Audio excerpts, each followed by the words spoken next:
Mesdames et messieurs, bonsoir. Même pour un avocat qui a plaidé pendant de longues années mais qui ne plaide plus, vous êtes une audience impressionnante par votre nombre.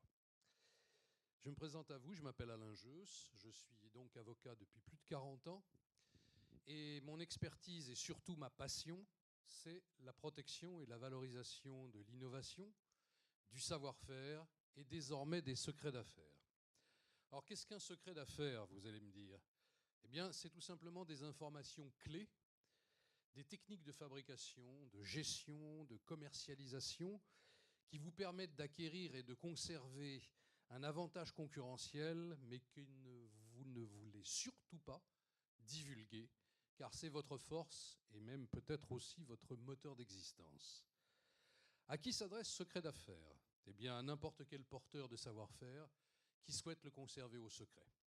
C'est une PME, c'est un individu, c'est un grand compte, il n'y a aucune difficulté. Les uns et les autres peuvent y avoir recours. Je vais donner un exemple de secret d'affaires, ça vous parlera beaucoup plus facilement. En matière de parfum, vous prenez ce qu'on appelle un chromatographe électronique, je suis désolé, il paraît que ça existe, j'en ai vu mais sur Internet.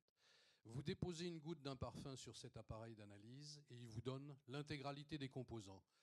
Mais vous ne pourrez jamais réaliser autre chose qu'un ersatz, sauf si vous obtenez la fiche de fabrication, c'est-à-dire la révélation de l'ordre dans lequel il faut mélanger les ingrédients, la température où il faut les mélanger, s'il ne faut pas attendre une réaction entre deux avant d'en incorporer un troisième, etc., etc. Voilà ce qu'est un secret d'affaires, ne pas divulguer ce savoir-faire.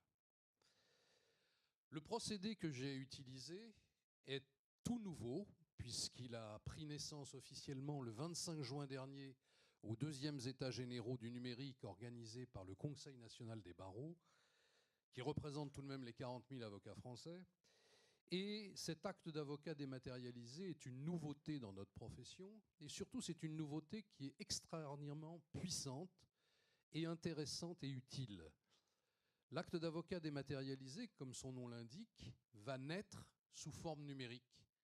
Il va ensuite être transmis et conservé sur une plateforme spécifique qui s'appelle e-barreau, créée par le Conseil national des barreaux, avec un certificat Tier 4, pour ceux qui savent ce que ça veut dire. C'est le DENC plus ultra en matière de protection, de transmission et de conservation des données sur le plan mondial. C'est 99,995% de sécurité assurée. Cet avocat dématérialisé nécessite un intervenant, votre serviteur ou quiconque qui exerce la même profession. Pourquoi ? Parce qu'on est porteur d'un secret professionnel le plus absolu, et ceux qui sont membres de ma profession savent qu'on est très chatouilleux sur ce secret professionnel, qui est, disons-nous, la garantie de la liberté de nos clients. La spécialité dans laquelle je me situe, elle n'est pas venue comme ça, elle est venue après de longues années de pratique, de réflexion, de travail, d'élaboration, en perspective de protéger tout ce qui est innovation, savoir-faire et désormais secret d'affaires. Secret d'affaires a un avantage considérable, c'est qu'il est totalement compatible avec n'importe quel système de protection classique existant, brevet d'invention en particulier, mais qu'il se positionne en amont. Il garantit la protection d'un principe, d'une méthodologie, d'une innovation, d'un savoir-faire, et qu'il a le grand avantage de le conserver au secret le plus absolu. C'est-à-dire que vous allez créer votre droit sur votre secret d'affaires, car c'est une matérialisation, il va exister à compter du moment où vous aurez créé ce document. Il va également être assorti d'une date certaine, ce qui veut dire que vous allez prendre place d'un point de vue antériorité par rapport à n'importe lequel de vos concurrents qui voudraient vous chatouiller.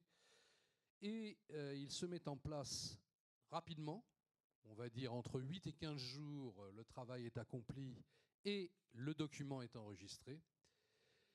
Et il est conservé sur cette plateforme e-barreau dans les conditions de sécurité que je vous ai indiquées, sans limite dans le temps. Alors, j'ai créé Secret d'affaires en ayant l'intention de fabriquer une arme dissuasive, mais aussi éventuellement de défense contre le pillage de la propriété intellectuelle des entreprises françaises. Je dois vous dire que les dernières statistiques que j'ai vues il y a quelques mois, un peu avant les vacances, les statistiques de l'Union européenne révélaient qu'une entreprise sur 5 a fait l'objet d'une tentative, voire de pillage de sa propriété intellectuelle dans les 10 dernières années, et ça augmente de façon vertigineuse. Alors, ayez non pas l'inconvénient qu'ont tous ceux qui sont porteurs d'un secret d'affaires et qui le voient être révélé, ayez la preuve formelle de son existence à date certaine, et là vous emporterez par rapport à n'importe quel concurrent qui viendrait vous chatouiller. J'arrête en vous parlant de mon icing on the cake, cerise sur le gâteau. L'acte d'avocat dématérialisé est considéré d'un point de vue fiscal comme un assimilé titre. C'est la notion que retient le fisc français. Il vous permet d'inscrire en actif immatériel, c'est-à-dire en haut de votre bilan, la valeur de votre savoir-faire, la valeur de vos secrets d'affaires. Et je peux vous dire que sur des rapports qu'une de mes correspondantes peut élaborer, le fisc vient se casser les dents quand il veut vous retoquer. J'en ai terminé, je vous remercie de votre attention. Je suis à votre disposition pour les questions que vous pourriez me poser, aussi bien aujourd'hui que plus tard. Merci.